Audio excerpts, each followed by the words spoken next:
Esse é o Ponto com News, que nesta manhã fala sobre o comportamento dos adolescentes. E a psicóloga Carolina Neves está conosco mais uma vez.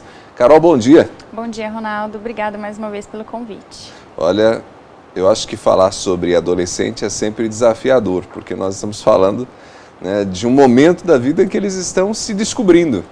Isso, né? É um momento de busca de identidade, de identificações, né?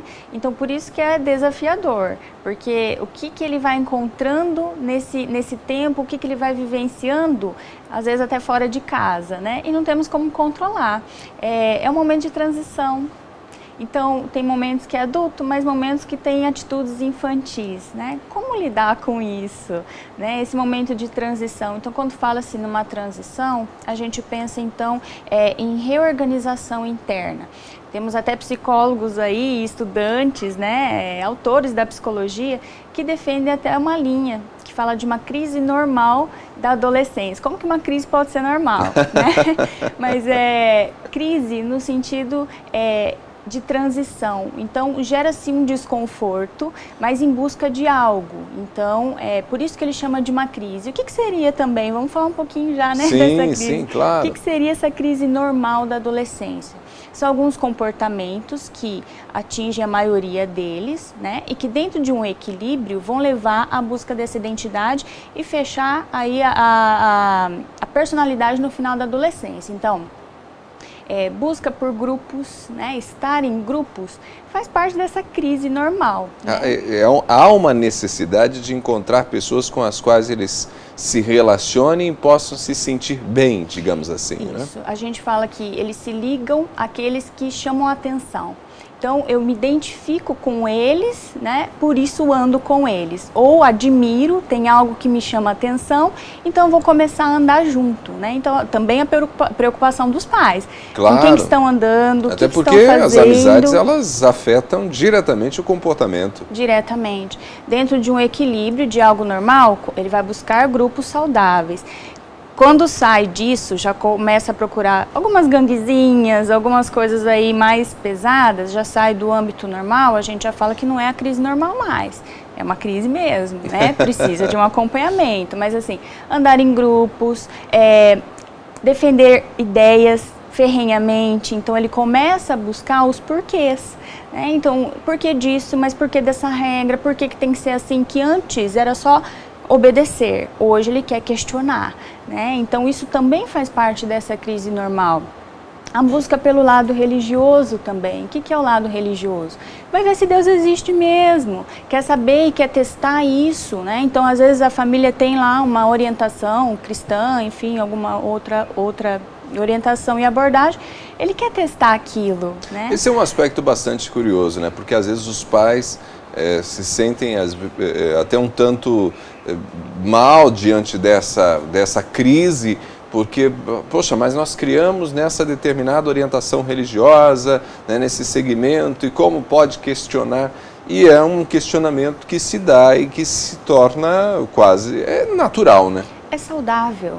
É saudável, Ronaldo, até o ponto que a gente fala, né? Não começa a interferir nos relacionamentos, não gera uma crise maior de confusão mental, né? E não consegue se decidir por algumas coisas, mas é natural e é normal.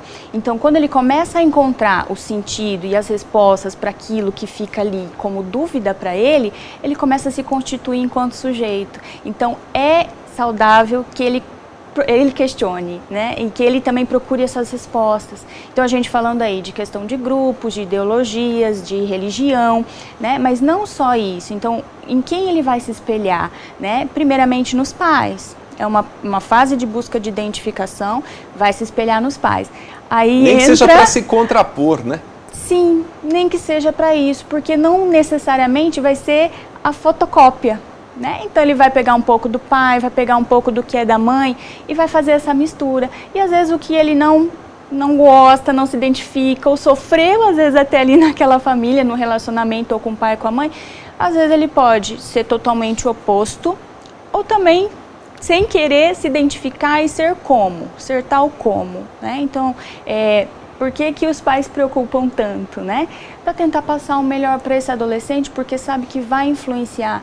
Os pais são os modelos e vão influenciar diretamente essa identificação e essa identidade que vai se constituindo.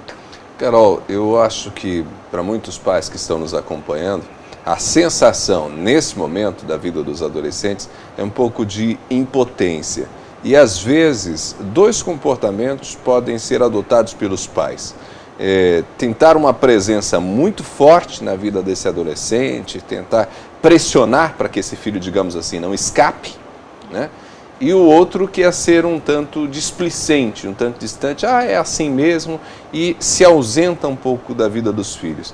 Esses dois comportamentos me parecem nocivos. Sim, os extremos não ajudam, né? Então tudo que é de mais ou de menos gera uma falta, gera um excesso e isso vai influenciar. Então o que a gente tem que buscar? O equilíbrio. Então o que a gente orienta os pais em questão de adolescentes, né? Os pais, quando estão com filhos adolescentes, revivem as suas próprias adolescências.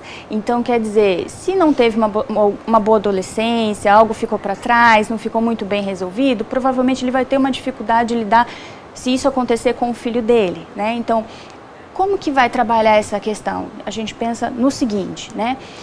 Tem que ter o acompanhamento, adolescente tem que ser acompanhado de perto, mas de que forma, né? Como você colocou, vai ser uma coisa aí totalmente opressiva? Não, também.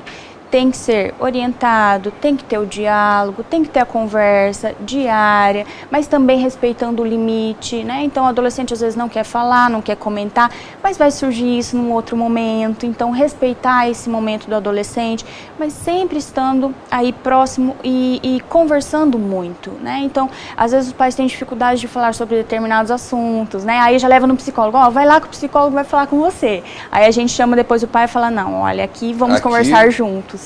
Né? Vamos nós três conversar juntos, nós quatro conversarmos juntos, os pais, o filho e o psicólogo, né? Então tem que ter essa proximidade, mas não dá para também querer só essa proximidade na adolescência. Virou adolescente, agora eu tenho que estar aqui, na infância não foi presente. Também não dá certo. Construir isso ao longo dos anos. É constituição que vem de lá de trás, é uma coisa construída, né? Então o adolescente também não consegue entender por que agora eu tô tendo que ser mais observado. Ele entende que alguma coisa não está bem. Tem que ser construído desde a infância. Tudo bem. Carol, eu acho que essa conversa merece novos capítulos, né? E esse tema, principalmente, talvez, os diálogos com os nossos adolescentes, merece ser aprofundado, então fica o desafio, quem sabe semana que vem a gente volta a esse tema. Estaremos aqui. Carol, muito obrigado. Eu que agradeço.